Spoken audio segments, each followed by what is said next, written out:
अब आपके सामने पंडित जी पिंड देने की तैयारी कर रहे हैं। मैं आपको इसके बारे में दिखा रहा हूँ।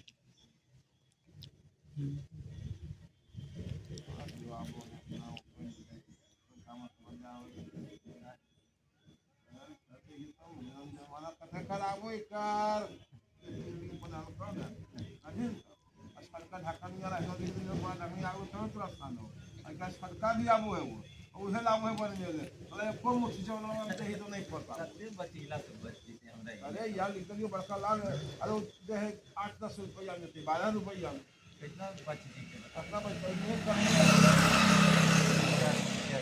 अब बिल्कुल सही का पूरा न कभी ने लगलो जो थमे रहे बड़का लगले तो भी एक दिन थम दे और फटका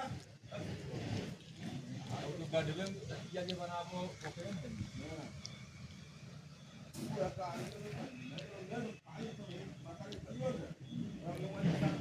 ज्यादा लगते हम 10 50 रुपये कागज थोड़े ना पड़ जाए यार